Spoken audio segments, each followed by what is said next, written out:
છે। લેઉવા પટેલના આસ્થાના કેન્દ્ર ખોડલધામ મંદિરના 7 વર્ષ પૂર્ણ થવા જઈ રહ્યા છે, ત્યારે ખોડલધામ ટ્રસ્ટ દ્વારા 3 સંકલ્પ લેવામાં આવ્યા। લેઉવા પટેલના આસ્થાના કેન્દ્ર ખોડલધામ મંદિરના આગામી 21 જાન્યુઆરીએ 7 વર્ષ પૂર્ણ થવા જઈ રહ્યા છે, જેમાં ખોડલધામ ટ્રસ્ટ દ્વારા 3 સંકલ્પ લેવામાં આવ્યા હતા, જેમાં આરોગ્ય, શિક્ષણ અને કૃષિ। તેમાંનું એક આરોગ્ય સંકલ્પનું રાજકોટના અમરેલી પાસેના ખોડલધામ કેન્સર હોસ્પિટલનું ભૂમિપૂજન 21મી જાન્યુઆરીના રોજ થશે। આગામી 21 જાન્યુઆરીએ વહેલી સવારમાં ખોડલધામ ચેરમેન નરેશ પટેલની ઉપસ્થિતિમાં 7 દીકરીઓના હસ્તે ભૂમિપૂજન કરવામાં આવશે। આ ભૂમિપૂજનનું લાઈવ ટેલિકાસ્ટ કાગવડ ખોડલધામ મંદિરે LED સ્ક્રીન ઉપર બતાવવામાં આવશે। ભૂમિપૂજન બાદ ખોડલધામ મંદિર ખાતે સવારે 9 થી 11 વાગ્યા સુધી મહાસભાનું આયોજન કરવામાં આવ્યું છે। અંદાજિત 2 લાખથી વધુ લેઉવા પટેલ સમાજ સહિત દેશ તથા વિદેશથી ભક્તો ઉમટી પડશે। ખોડલધામના ચેરમેન નરેશભાઈ પટેલે 1 મહિના સુધી દેશ વિદેશમાં આમંત્રણ આપવા માટે પ્રવાસ કર્યો હતો, જેમને લઈને હાલ ખોડલધામ મંદિર ખાતે ડોમ, મંડપ સહિત કાર્યક્રમની તડામાર તૈયારીઓ શરૂ કરી દેવામાં આવી છે।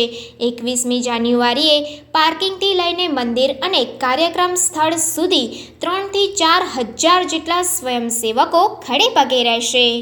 પહેલાં તો સર્વેને મારા જયમાં ખોડિયાર। આજે 21/2017 આપણે આની પ્રતિષ્ઠા કરી હતી અને આ 21/2024ના 7 વર્ષ થવા દઈ રહ્યા છે, ત્યારે દર 21 તારીખે અમે અલગ અલગ કંઈક પ્રકલ્પો હોય જ છે। તો એ પ્રકલ્પ રૂપે જ્યારે 21/2017ના રોજ અમારા ચેરમેન ભાઈ શ્રી નરેશભાઈએ જાહેર કર્યું કે 3 પ્રકલ્પ, એમાં એક શિક્ષણ, આરોગ્ય અને 3 પ્રકલ્પનો એક પ્રકલ્પ આજે સાકાર કરવા જઈ રહ્યા છીએ, જે છે આરોગ્ય।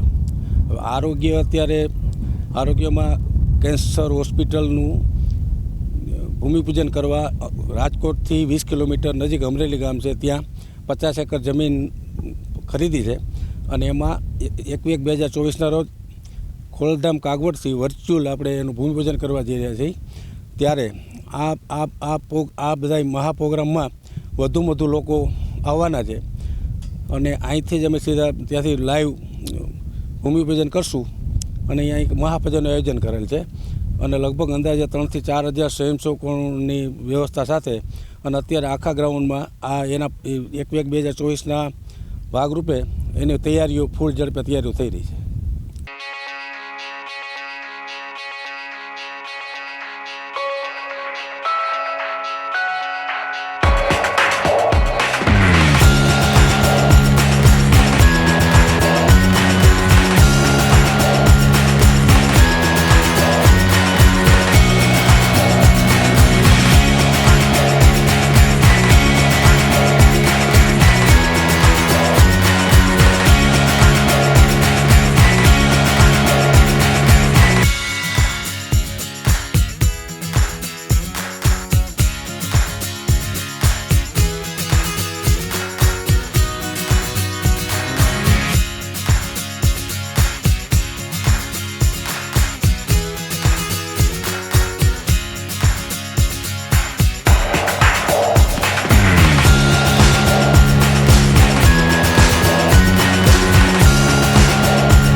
સમાચારોની ઝડપી અપડેટ માટે હમણાં જ સત્ય સ્વરાજ ન્યૂઝ ચેનલને લાઇક, શેર અને સબસ્ક્રાઇબ કરો.